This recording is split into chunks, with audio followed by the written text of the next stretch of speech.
Hey everybody, Wendy Sellers here, the HR lady. I wanted to talk a little bit about setting goals for your employees. I get a lot of phone calls and managers, business owners are uncomfortable with holding their individuals accountable because rightly so, there have been no mutually decided upon goals set previously. So what I tell them to do is, okay, dust that off. You made a mistake. You and the employee had nothing to go on. So holding them accountable for not achieving goals that were not discussed or agreed upon is kind of pointless because you can't. But what you can do from this moment on is say, okay, we're drawing a line in the sand and we are going to start by creating SMART goals, and we're going to create them together. If you as a business owner or a manager are just shoving goals down an employee's throat, odds are pretty good that it's going to go in one ear and out the other because they may not understand the terminology you're using or they may not agree.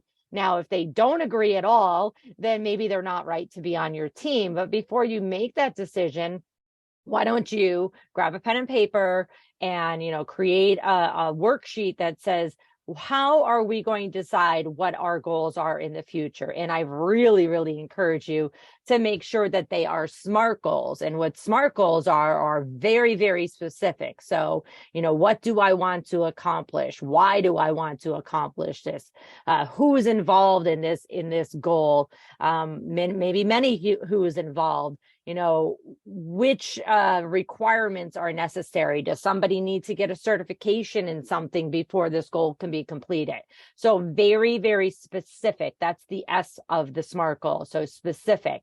The next thing that I would say is also super important is the M. So measurable. How are you going to measure if somebody has completed a goal successfully or not? Thumbs up, they did well. Thumbs up, down, they did not do well. So this is usually something with a statistic, a number, a percent, and they prove the performance of X by 50% in the next quarter, which is 90 days, or is it in the next 6 months?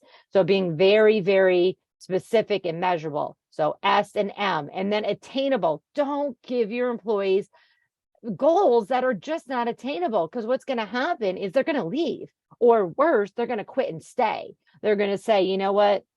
Your goals are ridiculous. I cannot attain these, but until I get fired or until I can find another job, I am going to hang on to this and I'm going to continue taking your money. That's called quitting and staying, and maybe doing the bare minimum of my job so that you don't notice yet. The next thing in the SMART goals, SMA, is the R, which is relevant.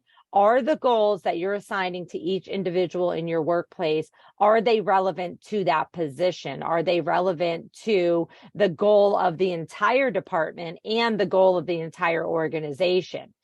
Does this match your efforts of, again, your mission and vision, and then even your company values as well?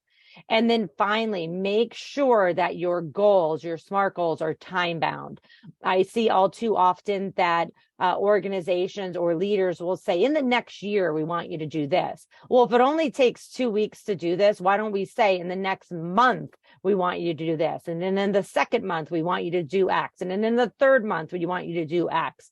Hopefully, you could break it down into quarters, which would be a little bit more realistic in holding people accountable. But if you as a leader do not give somebody, goals that are time bound, then you can't hold them accountable when you say, oh, it's taken you 11 months or 12 months to do this, when the employee says, well, yeah, that's the goal you gave me and I've achieved it.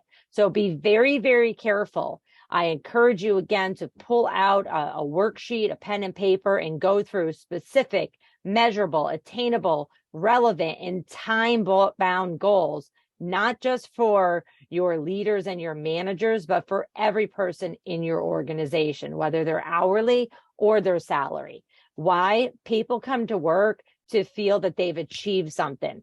Not everybody just shows up at work for money. Don't get me wrong. We're not coming to work without money, but people want to achieve something.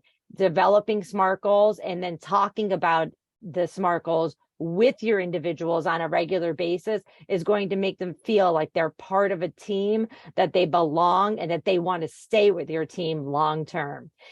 Check out my website for more advice, thehrlady.com, and make sure you subscribe today. Thank you. Take care. Wendy Sellers, the HR Lady.